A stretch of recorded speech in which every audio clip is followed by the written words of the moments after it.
నమస్తే friends. Chicken కూర అంటే ఇష్టం ఉండని వాళ్ళు ఎవరుంటారు? పిల్లలైనా, పెద్దలైనా ఎవరైనా చాలా ఇష్టంగా తింటూ ఉంటారు కదా! మరి ఈ చికెన్ కూరని మరింత ఆరోగ్యంగా ఉండడానికి ఇలా కరివేపాకు వేసి చాలా కమ్మటి రుచితో చేసేయండి. ఇందులో టమాటాలు వేయకపోయినా పుల్లటి రుచితో, గరం మసాలాలు వేయకపోయినా చాలా కమ్మటి రుచితో చేసేసుకోవచ్చు. మరి లేట్ చేయకుండా ఈ ప్రాసెస్ ఏందో వీడియోలోకెళ్ళి చూసేద్దాం ఇంకా. ఈ చికెన్ కూర వండుకోవడానికి ముందుగా స్టవ్ ఆన్ చేసి ప్యాన్ పెట్టుకొని, ప్యాన్ బాగా హీట్ అయిన తర్వాత ఇందులోకి ఒక పావు ఆయిల్ వేసి, ఆయిల్ బాగా హీట్ అయిపోయిన తర్వాత ఇందులోకి ఒక కప్పు కరివేపాకు వేసి మంటని లో ఫ్లేమ్లోకి అడ్జస్ట్ చేసుకొని అటు ఇటు కలుపుతూ ఫ్రై చేసుకోవాలి. కరివేపాకు అనేది మాడిపోతే చేదు వాసన పడుతుంది కాబట్టి లో ఫ్లేమ్లోనే ఫ్రై చేసుకోవాలి. ఇలా క్రిస్పీగా మారేంత వరకు ఫ్రై చేసుకోవాలి. ఇలా క్రిస్పీగా మారిన కరివేపాకుని చల్లారేంత వరకు ఒక కప్పులోకి వేసి పక్కనుంచేసుకోండి. ఇది చల్లారిపోయిన తర్వాత ఇలా మిక్సీ కప్పులోకి వేసి మిక్సీ పట్టేసుకోండి. ఇలా మిక్సీ పట్టుకున్న కరివేపాకులోని స్మెల్ పోకుండా కర్రీలో వేసుకునేంత వరకు మూత పెట్టి పక్కనుంచుకోండి.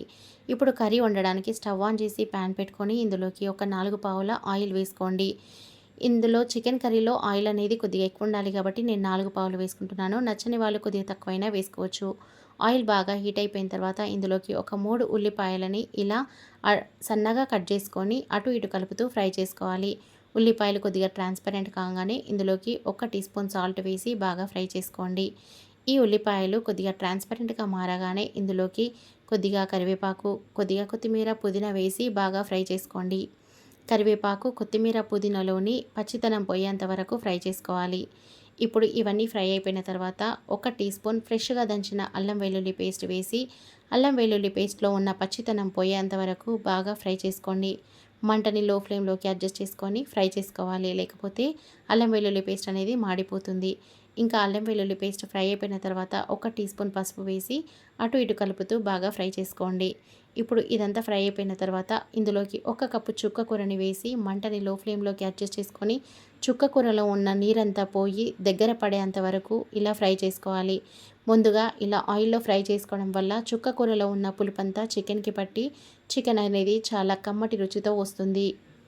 చుక్క కూర అనేది ఇలా దగ్గర పడాలి. ఇప్పుడు ఇలా దగ్గర పడ్డ తర్వాత ఇందులోకి నేను 1 కేజీ చికెన్‌ని నీచు వాసన లేకుండా ఉప్పు వేసి బాగా కడుక్కొని ఈ చుక్క కూర అంతా చికెన్‌కి బాగా పట్టేలాగా బాగా కలిపేసుకోండి. ఇలా ఒక 2, 3 నిమిషాలు మనం కలిపితే ఈ చుక్క కూరలో ఉన్న పులుపంతా చికెన్‌కి బాగా పడుతుంది. ఇక్కడ నేను చూపిస్తున్న విధంగా ఒక 2, 3 నిమిషాలు ఇలా బాగా కలిపేసుకోండి. 2, 3 నిమిషాల తర్వాత మూత పెట్టుకోండి. ఒక 2, 3 నిమిషాల వరకు. ఒక 2, 3 నిమిషాల తర్వాత మూత తీసి చూస్తే చికెన్‌లో ఉన్న నీరంతా బయటకొస్తుంది. ఈ చికెన్‌లో ఉన్న నీరంతా ఇనికిపోయేంత వరకు ఇలా బాగా కలుపుకోండి. చికెన్‌లో ఉన్న నీరంతా ఇనికిపోయిన తర్వాత ముందుగా మనం మిక్సీ పట్టి పెట్టుకున్న కరివేపాకు పొడి ఇందులోకి వేసి కలిపేసుకోండి. ఇక్కడ నేను చూపిస్తున్న విధంగా మంటని లో ఫ్లేమ్‌లోకి అడ్జస్ట్ చేసుకొని ఈ కరివేపాకు పొడి అనేది చికెన్‌కి బాగా పట్టేలాగా మాడిపోకుండా ఇలా కలిపేసుకోండి. ఇలా కలుపుకున్న తర్వాత ఈ కరివేపాకు ఫ్లేవర్ అనేది చికెన్‌కి బాగా పట్టేలాగా ఒక 2, 3 నిమిషాలు మూత పెట్టుకోండి. ఒక 2, 3 నిమిషాల తర్వాత ఈ కరివేపాకు ఫ్లేవర్ అనేది కూడా బాగా పట్టేస్తుంది చికెన్‌కి. ఇంకా చికెన్‌లో ఉన్న ఆయిల్ కూడా రిలీజ్ అవుతుంది. ఇప్పుడు ఇది బాగా కలిపేసుకొని ఇందులోకి మీ టేస్ట్‌కి సరిపడా ఉప్పు, కారం యాడ్ చేసుకోండి. నేను ఫస్టే 1 టీ స్పూన్ సాల్ట్ యాడ్ చేసుకున్నాను కాబట్టి ఇప్పుడు మరొక టీ స్పూన్ సాల్ట్ యాడ్ చేసుకుంటున్నాను. ఇంకా ఒక 2 టీ స్పూన్ల కారం కూడా యాడ్ చేసుకుంటున్నాను. మీరెవరైనా ఎక్కువ తినేవారు ఇంకెక్కువైనా యాడ్ చేసుకోవచ్చు. తక్కువ తినేవారు ఇంకా తక్కువైనా యాడ్ చేసుకోవచ్చు. ఈ ఉప్పు, కారం అనేది చికెన్‌కి బాగా పట్టించి ఇలా కలుపుతూ చికెన్‌కి బాగా పట్టించండి. చికెన్‌కి ఉప్పు, కారం అనేది బాగా పట్టుకున్న తర్వాత మరొక 2, 3 నిమిషాలు ఇలా మూత పెట్టుకోండి. ఇక్కడ నేను చూపిస్తున్న విధంగా.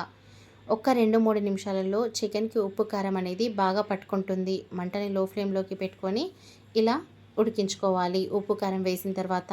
ఇప్పుడు మీ గ్రేవీకి సరిపడా వాటర్ యాడ్ చేసుకోండి. నేనిక్కడ పావు లీటర్ గ్లాస్‌తోని 1.5 గ్లాసు వాటర్ యాడ్ చేసుకున్నాను. వాటర్ యాడ్ చేసుకున్న తర్వాత చికెన్‌ని ఇలా బాగా కలిపేసుకోండి.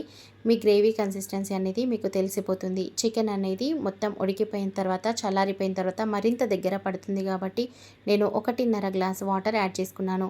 మీకు ఇంకా గ్రేవీ ఎక్కువ అవసరం అనుకుంటే ఇంకా ఎక్కువ కూడా యాడ్ చేసుకోవచ్చు. తక్కువ అనుకుంటే ఇంకా తక్కువ కూడా యాడ్ చేసుకోవచ్చు.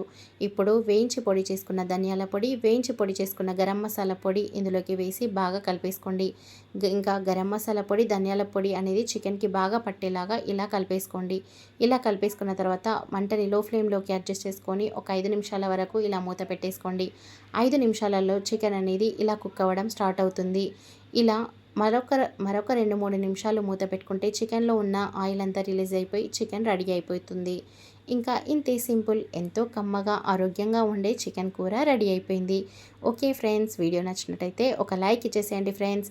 ఇంకా ఫ్యామిలీ అండ్ ఫ్రెండ్స్కి కూడా షేర్ చేయండి. మరెన్నో మంచి మంచి రెసిపీస్ కోసం మా ఛానల్ని అయితే సబ్స్క్రైబ్ చేసుకోండి. సబ్స్క్రైబ్ చేసుకున్న వెంటనే పక్కనే ఉన్న బెల్ ఐకాన్ని ప్రెస్ చేయండి. అప్పుడు మేము వీడియోస్ అప్లోడ్ చేసిన వెంటనే మీకు నోటిఫికేషన్ వచ్చేస్తుంది. మీరు నోటిఫికేషన్ కూడా మిస్ అవ్వకుండా ఉంటారు మీరు సబ్స్క్రైబ్ చేసుకోవడం వల్ల. Okay friends, thanks for watching my video.